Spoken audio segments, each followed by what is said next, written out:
With Murders at Karlov Manor right around the corner, we're going to be getting a whole bunch of new clue support in this detective-themed set, not to mention a dedicated banned clue precon. So if you want to build a clue deck, get a clue and pick up some of these amazing staples right now.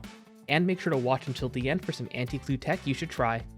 And when you go to buy these cards or pre-order anything from Karlov Manor, use my TCG Player affiliate link in the video description below. Okay, let's get into it. Number 1 is 500 Year Diary. This 4-mana artifact is basically a Tolarian Academy, but for clues. It does enter the battlefield tapped, but blue artifact decks have plenty of ways to untap it the turn it comes down with cards like Clock of Omen and Manifold Key. It's only 26 cents at the time of recording, and feels like a no-brainer to snag while it's cheap.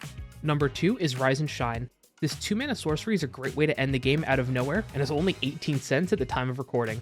This will turn all of your clues into 4/4 artifact creatures for only 6 mana, letting you smash face for the win. Number 3 is ERD WallIlluminator. This 2-mana spirit copies your first investigate trigger once each turn. But if you can investigate on other players' turns, then you can get up to 4 additional clues each turn cycle. And if you clone this creature, it can become even more wild, so it's so much value for only 18 cents. Coming in at number 4 is Tamamos Journal. Do you want a repeatable colorless tutor? Well, I've got the card for you.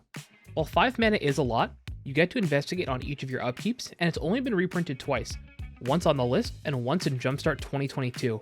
We don't know if it'll be in the new precon, but for 53 cents, I'd pick one up now just in case it isn't reprinted. Number 5 is Ethereal Investigator. This 4-mana spirit investigates for each opponent you have, and then makes a 1/1 spirit whenever you draw your second card each turn. It's only been printed one time in the Crimson Vow precons, and is coming in at $1.01. I would grab one of these now because it's not only great in the clue deck, but also a powerhouse in Blink and in clone decks. Number 6 is Thought Monitor. This 7-mana construct with affinity for artifacts will draw you cards when it enters the battlefield, and it's only 97 cents at the time of recording. It was reprinted in the Brothers War precon, so I would snag one of these puppies right now. It sees play across a bunch of Eternal formats, so its price will continue to creep up over time. Number 7 is a card that should just be played more, it's Broodstar. This 10-mana Star creature has affinity for artifacts and flying, and its power and toughness are equal to the number of artifacts you control.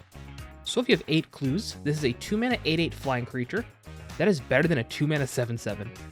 If you plan on building Senator Peacock, I'd pick one of these up right now for only 58 cents. And if you want to see a Senator Peacock deck tech, let me know in the comment section below.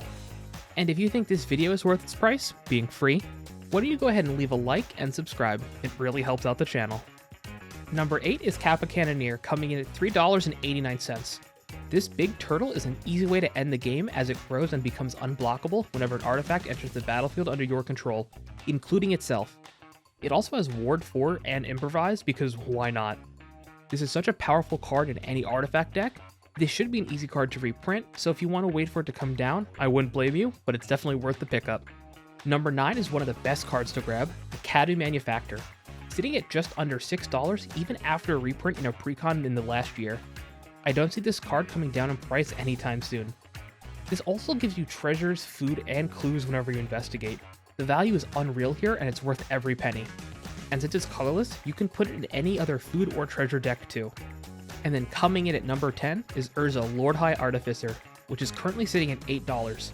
This card was $50 not that long ago, and I would suggest you pick one up at this price. This is a great win condition or commander for a clue deck, turning all of your clues into mock sapphires and giving you a massive construct. Number 11 is Clock of Omens, coming in at $1.05. This artifact lets you use your clues to untap other artifacts like Basalt Monolith and 500 Year Diary.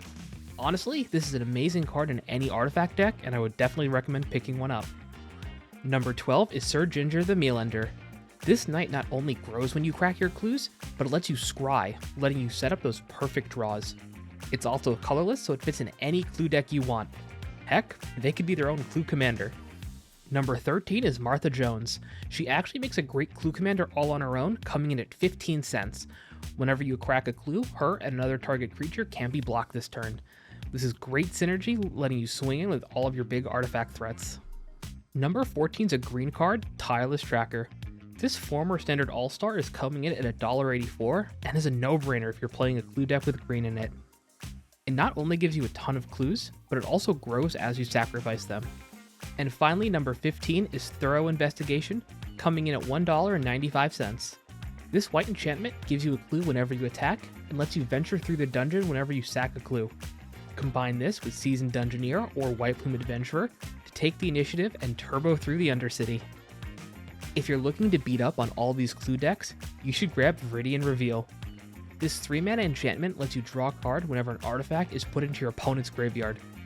It only has 1 printing in Scars of Mirrodin and is currently $1.08.